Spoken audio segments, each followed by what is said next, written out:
രണ്ടു തരം ശിക്ഷകൾ. ദൈവം രണ്ടു ശിക്ഷകൾ അയക്കും. ഒന്നാമത്തേത് യുദ്ധങ്ങളുടെയും വിപ്ലവങ്ങളുടെയും മറ്റു തിന്മകളുടെയും രൂപത്തിലായിരിക്കും.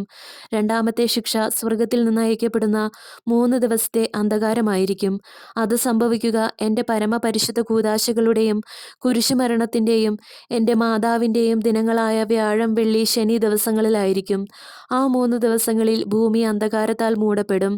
നരകം ഭൂമിയിൽ തുറന്നുവിടപ്പെടുകയും ചെയ്യും.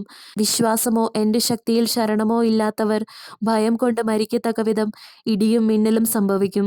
അതിഭയാനകമായ ആ അന്ധകാരത്തിൻ്റെ ദിവസങ്ങളിൽ ജനാലകൾ ഒന്നും തന്നെ തുറക്കരുത്. കാരണം ആ ദിവസങ്ങളിലെ ഭൂമിയെയും അതിൻ്റെ ഭീതിതമായ നിറപ്പകർച്ചയെയും കണ്ടുകൊണ്ടു നിൽക്കാൻ ആർക്കും സാധിക്കില്ല. വിധിയുടെ പ്രഹരമേറ്റ ഭൂമി പ്രകമ്പനം കൊള്ളുകയും മനുഷ്യരുടെ ഭയം അധികരിക്കുകയും ചെയ്യും. ശിക്ഷയുടെ ആ ദിവസങ്ങളിൽ ആകാശം അഗ്നിയാൽ കത്തിജ്വലിക്കും. ഭൂമി പിളർന്നു മാറും. അഭയകേന്ദ്രങ്ങൾക്ക് പുറത്തുള്ള ഒരാൾ പോലും അതിനെ അതിജീവിക്കില്ല. അപ്പോൾ വിലാപത്തിൻ്റെ ആ നാളുകളിൽ അനേകം ഭൂകമ്പങ്ങളേക്കാൾ ശക്തമായ ഒരു ഭൂകമ്പം സംഭവിക്കും. ആശീർവദിച്ച മെഴുകുതിരികൾ സ്ഥാപിച്ചിരിക്കുന്ന പീഠങ്ങൾ ഒഴിച്ച് മറ്റെല്ലാ വസ്തുക്കളും ആ ഭൂകമ്പത്തിൽ ഇളകും. അന്ധകാരത്തിൻ്റെ വേളയിൽ ദുഷ്ടപിശാചുക്കൾ വൃത്തികെട്ട രൂപങ്ങൾ ധരിച്ച് ഭൂമിയിൽ പ്രത്യക്ഷപ്പെടും. രക്തമൊഴുകുന്നത് പോലെ ചുവന്ന മേഘങ്ങൾ ആകാശത്തിൽ കാണപ്പെടും. ഇടിമുഴക്കം ഭൂമിയെ പ്രകമ്പനം കൊള്ളിക്കുകയും മിന്നൽ അപ്രതീക്ഷിതമായി ആകാശത്തെ പ്രഹരിക്കുകയും ഭൂമിയുടെ അടിസ്ഥാനങ്ങൾ ഇളകുകയും സമുദ്രം ഉയരുകയും അതിൻ്റെ ആഞ്ഞടിക്കുന്ന തിരമാലകൾ ഭൂഖണ്ഡങ്ങളുടെ മേൽ പതിക്കുകയും ചെയ്യും.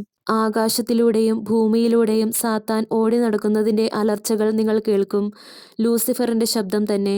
നിങ്ങൾ ഈ അടയാളങ്ങൾ സഭയിലും കാണും. സഭാനിയമങ്ങൾ ലംഘിക്കുന്നത്, വ്യാജമായ ആരാധന, ദേവാലയങ്ങളിലെ വണക്കക്കുറവായ പെരുമാറ്റവും, ദേവാലയങ്ങൾക്കു ചേരാത്ത തരത്തിലുള്ള അശുദ്ധമായ വസ്ത്രധാരണവും, പള്ളിയിൽ വരുന്നവരുടെ എണ്ണത്തിലുള്ള ഇടിവ്, അടച്ചുപൂട്ടപ്പെടുന്ന ദേവാലയങ്ങൾ, വിൽപ്പനയ്ക്ക് വച്ചിരിക്കുന്ന പള്ളികൾ, നിസ്സംഗത, ഭിന്നത, കലഹങ്ങൾ, ദൈവഭയമില്ലായ്മ, ദൈവത്തിനെതിരെ മറുതലിക്കുന്നത്, സ്വന്തം അറിവിലുള്ള മനുഷ്യൻ്റെ അഹങ്കാരം, തകരുന്ന കുടുംബബന്ധങ്ങൾ, അസന്മാർഗികത, വ്യഭിചാരവും മ്ലേച്ഛമായ ഫാഷനുകളും ഇവയൊക്കെ നിങ്ങൾ കാണും. തിന്നാനും കുടിക്കാനും നൃത്തം ചെയ്യാനും മറ്റു വിധത്തിലുള്ള സുഖങ്ങൾ നുകരാനും മാത്രമേ മനുഷ്യർക്ക് താൽപ്പര്യമുണ്ടാവുകയുള്ളൂ. ആഭ്യന്തര കലാപങ്ങൾ പൊട്ടിപ്പുറപ്പെടും.